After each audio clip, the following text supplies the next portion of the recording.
Footage showing Russian soldiers being targeted while they are riding on top of an armored vehicle highlights a daily occurrence that has driven Russia's death rate way up, according to a US veteran serving in Ukraine.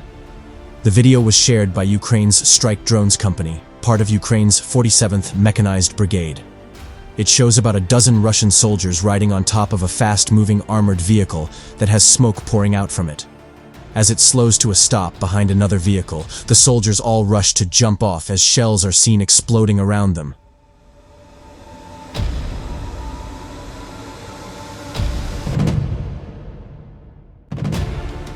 The attack then increases.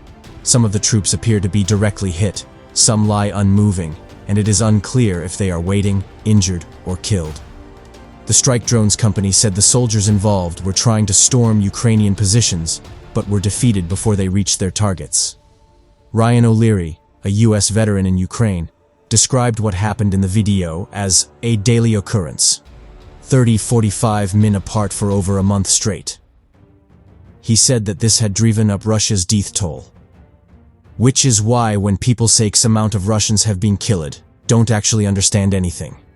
Hundreds of Russians were sent to their deaths before more elite were sent in, he added.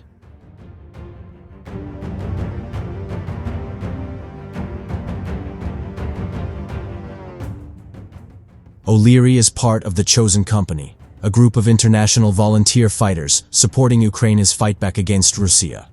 He's a 10-year US Army National Guard veteran and did tours in Afghanistan and Iraq, according to Politico. O'Leary said his unit had a machine gunner who literally sat there and schwacked a platoon element as they dismounted, over and over again. Russia does not publish its casualty figures, and only estimates are available for Russian losses in Ukraine.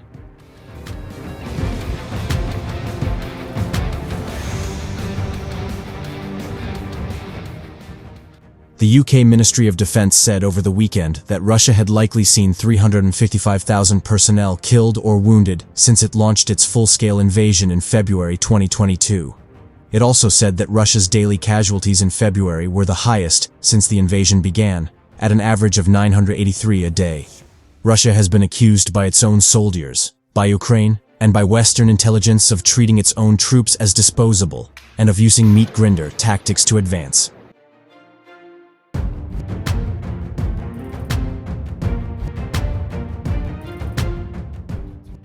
Russia's capture of Avdiivka has been followed by continued gains by Moscow in Ukraine, as concerns grow about continued United States support for Kyiv's forces, who one military expert told media are both outmanned and outgunned along the front.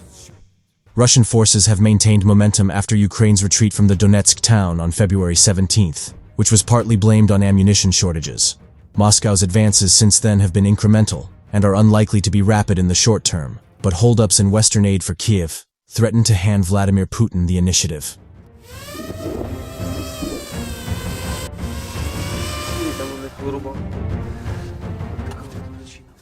The Institute for the Study of War said Tuesday that Russian forces are exploiting tactical opportunities opened up by Avdiivka's seizure and are trying to push as far as possible into the surrounding area before Ukrainian forces establish more cohesive defensive lines.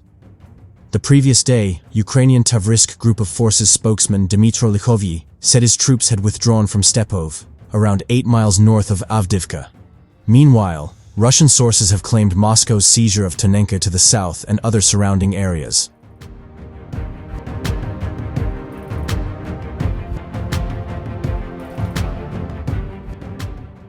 The Washington, D.C. think tank's latest maps on Tuesday show Russian advances in other parts of Donetsk Oblast, namely west of Bakhmut, and in nearby eastern and central Ivanivsky.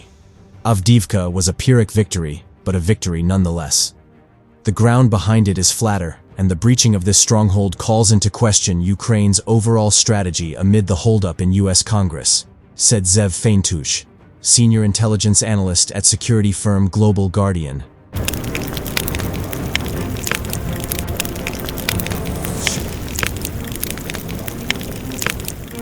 The U.S. Senate supported a $95 billion aid bill for Ukraine, Israel, and Taiwan on February 13th, with over $60 billion allocated for Ukraine. However, it still needs approval from the U.S. House of Representatives. If the aid bill isn't passed soon, There will be more Avdiivkas as Russia tries to seize the opportunity to cement its gains in Donetsk, Faintouch told Newsweek. Military analyst Mike Kaufman, a senior fellow at Carnegie Endowment, told the War on the Rocks podcast that Ukraine does not have good secondary lines and was quite behind in entrenching across the front.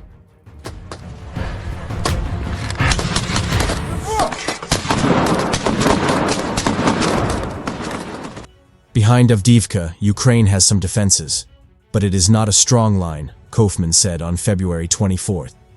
The Russian military may run out of momentum, but on the other hand, if they are able to fully sustain these offensives pushes over the coming year, then eventually they may find more and more open terrain, which could lead to a potentially slippery slope.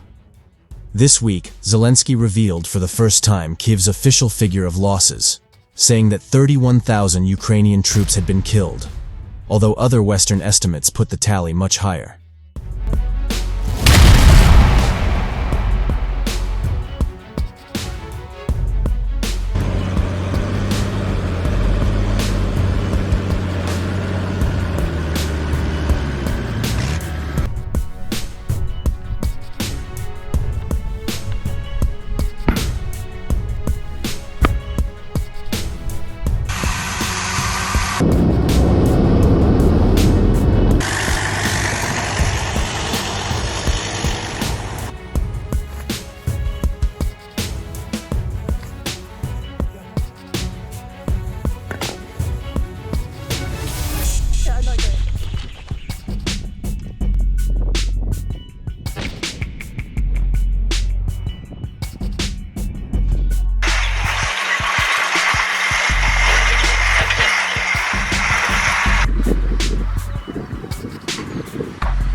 САУ 2С3.